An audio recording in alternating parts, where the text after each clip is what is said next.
Coucou mes chéris! Today we are cooking our way straight back to the 1950s with a very special book that I found in my dad's home in Australia. This is a vintage edition of the Australian Women's Weekly Cookery book. There is no date printed inside, but based on the recipes, the photography, and the overall vibe, we're firmly in post-war mid-century Australia. I'm going to guess that this is probably from around 1955 and possibly even the first hardcover edition. Think casseroles, cream, tinned ingredients, and a lot of confidence in gelatin. I'll be cooking 3 recipes from this book today: cream of mushroom soup, Peruvian chicken, which I have questions about, and of course we are finishing with dessert. I live in France, so I've gone with a French classic, Baba au Rhum.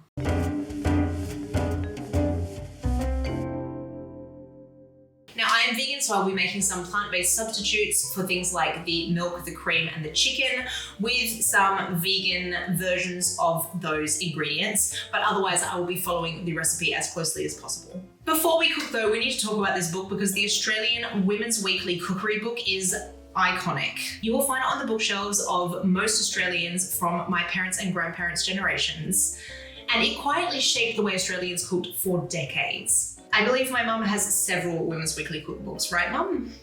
The Australian Women's Weekly magazine was first published in the 1930s and quickly became one of the most influential publications in Australia. It wasn't just a magazine, it was the authority on food, home life, fashion, and family cooking for generations of Australians. But what made it particularly powerful was its test kitchen. Recipes weren't just aspirational, they were tested, retested, and written for home cooks who wanted reliability. That reputation is the reason the Australian Women's Weekly Cookery book became such a staple in Australian homes. The first hard copy versions of their cookbooks appeared mid-century, and many early editions weren't clearly dated. That's why books like this one feel a little mysterious. They were made to be used, not archived. This particular copy lived at my dad's house and I found it after he passed away. I don't know if he found it in a secondhand bookstore or if it belonged to one of my grandparents. Either way, it feels comforting to cook from a book that has passed down through my family and to bring a little bit of Australian culture to my channel. All right, let's cook. I'm actually going to be starting with dessert because I want the dough to rise while I'm working on the other recipes. So let's get into the Baba au Rhum, or the Rhum Baba. Rhum Baba is a classic French pastry with a long history. It originally came from Eastern Europe before becoming a staple of French patisseries, and it is a light yeast cake soaked in rum. Rich, celebratory, and unmistakably old school. And it is one of the first pastries that my partner Val introduced me to when I moved to be with him in Paris in 2016. This version comes from a 1950s Australian cookbook, so it may not be the most authentic Rhum Baba, but that's exactly what makes it interesting to me. Seeing how a French classic was interpreted through an Australian mid-century lens. It feels very niche, very specific, and very me, a vintage-loving Aussie living in France, cooking from an old Australian cookbook. Now this recipe calls for 2 cups of plain flour, 1 cake yeast, 4 tablespoons of warm milk, 3 eggs, 1 tablespoon sugar, 1/3 cup melted butter, pinch of salt, half a pound loaf sugar or crystal sugar, half a cup of water, and 1/3 cup of rum, or less according to taste. The instructions call for sifting the flour into a medium-sized bowl, making a well in the center, crumbling the yeast and softening it into the warm milk. I have packet yeast, but it should work out the same. Then I need to pour the milk into the well and mix a little flour into it from the sides and let it stand for 5 minutes in a warm place. Next, I'm mixing it well, adding the beaten eggs, and kneading for 5 minutes before returning it to the bowl, covering it and letting it stand for 3/4 of an hour in a warm place. I have put almost double the amount of milk in there, but again, I am using vegan ingredients, so it is quite possible that without the eggs and normal milk that it has ended up drier. And also with baking, you often have to reduce or increase the wet and dry ingredients, depending on the climate that you're in. So I'm going to cover this and let it rise, and hopefully things turn out okay. So while that is rising, we're going to return to our entree, which is cream of mushroom soup. This recipe is beautifully simple: mushrooms, flour, milk, and stock. Very classic, very restrained, very 1950s. So the recipe calls for half a pound of mushrooms, 2 tablespoons butter, 2 tablespoons flour, 1 quart of milk, 3 teaspoons of salt, cayenne pepper, and toast croutons. I love how unapologetic it is about being creamy. There is no attempt to lighten it. And I think that this recipe would win the approval of Val's family. No skimping on the milk and butter. It says to wash, peel, and chop the mushrooms, melt the butter in a heavy pan, and add the mushrooms. Saute for 5 minutes before blending the flour smoothly with the portion of milk, adding the balance of the milk, stirring into the mushrooms, and adding the salt.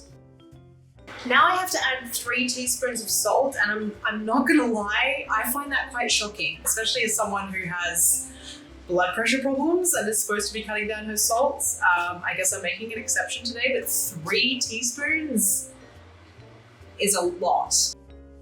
Then you just continue stirring until the mixture boils. Simmer it for 3 to 4 minutes, add the cayenne, and serve hot with toast croutons. This soup feels very 1950s to me, very straightforward, and with the cayenne garnish, which was very a la mode at the time. I think this is where mid-century cooking really shines. Practical food that was designed to nourish people who were rebuilding their routines and domestic life after the war. Let's give it a go. That steam coming off.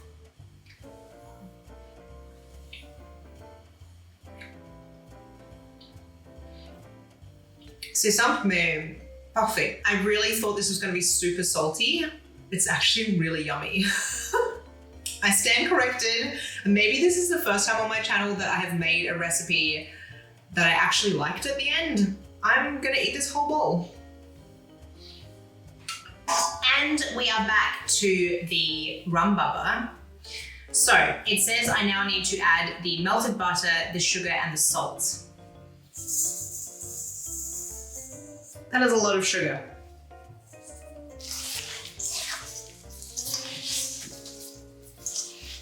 Okay, I have made brioche before, and there is no way that this will work. Look at it.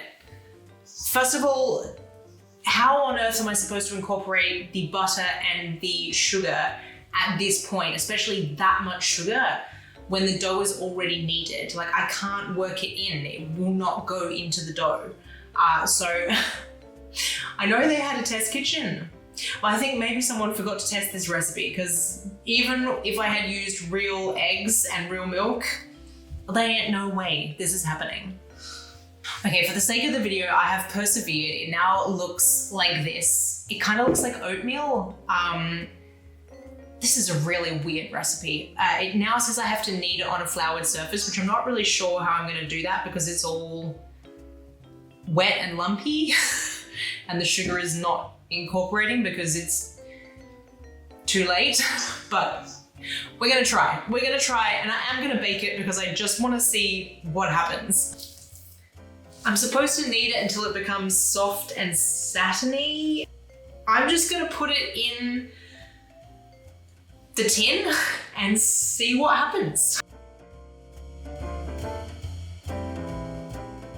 While that's rising, let's move on to the main dish, which is Peruvian chicken. I want to say up front that this is an Australian 1950s Peruvian chicken recipe, so it is not something that is likely to be recognizable to someone in Peru today. But that's part of the charm. It shows how international food traveled back then, through imagination, limited ingredients, and a lot of adaptation.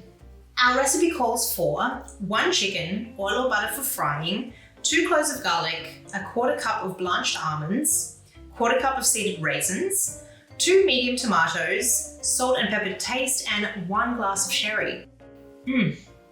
It's gently spiced, baked rather than grilled, and it's more of a casserole than a street food, and I'd say that the use of sherry is very Aussie grandma approved. Cut the chicken into small pieces and fry a small quantity of oil or butter until brown. Remove, then add minced garlic to oil or butter with chopped almonds and raisins and peeled chopped tomato. Cook until the garlic is quite soft. Add chicken, season with salt and pepper, and turn into a casserole. Cover closely and cook gently in a very moderate oven until the chicken is quite tender. Add sherry and serve hot. As the aromas are wafting out of the oven, I'm imagining a 1950s Australian kitchen. Maybe this was considered adventurous for the time. I couldn't find sherry here in France, but I do have Madère Creuse, which is like sherry. And the best part is it's not getting cooked down into the recipe. We're pouring it in at the end, so you're getting 100% of that alcohol, baby.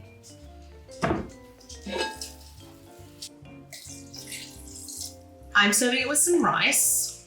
It smells very alcoholic. There she is. The moment of truth. Try and get like a bit of everything, including the nuts and the raisins.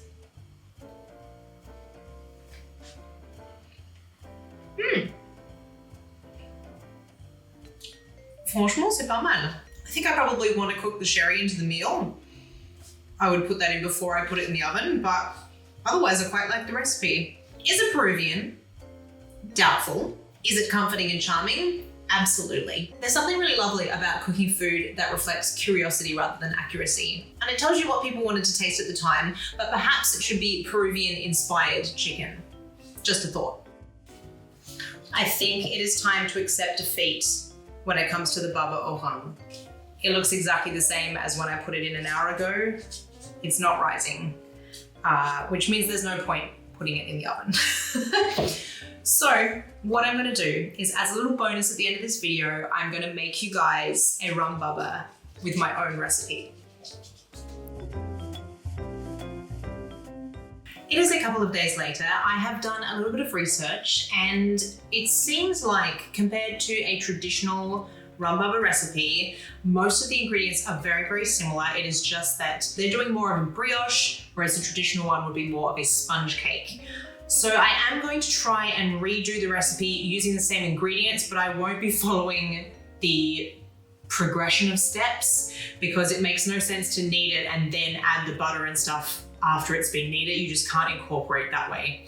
I will admit I did make one mistake, which is I added the sugar that was supposed to be for the syrup at the end in, but it is quite poorly explained in the recipe. Or maybe I'm just dumb. Either way, I won't be making that same mistake. And I'm going to be adding the butter, salt, and sugar now as I would for a traditional Rhum Baba recipe. So really I'm just combining those two steps into one and skipping one of the kneading processes because it really seems not only pointless but counterproductive to me.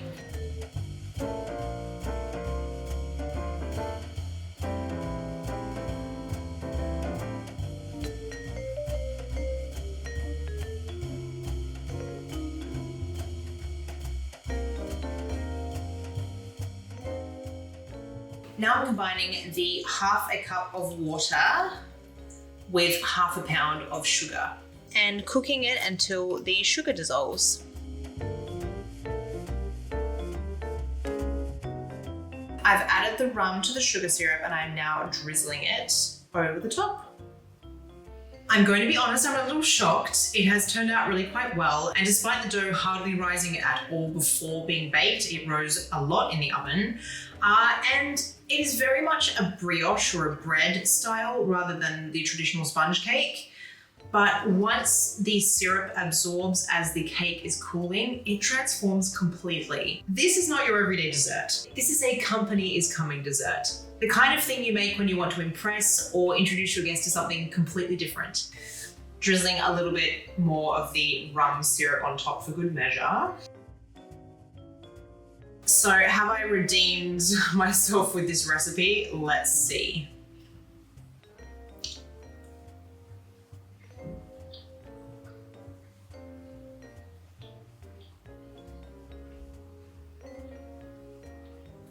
Voila.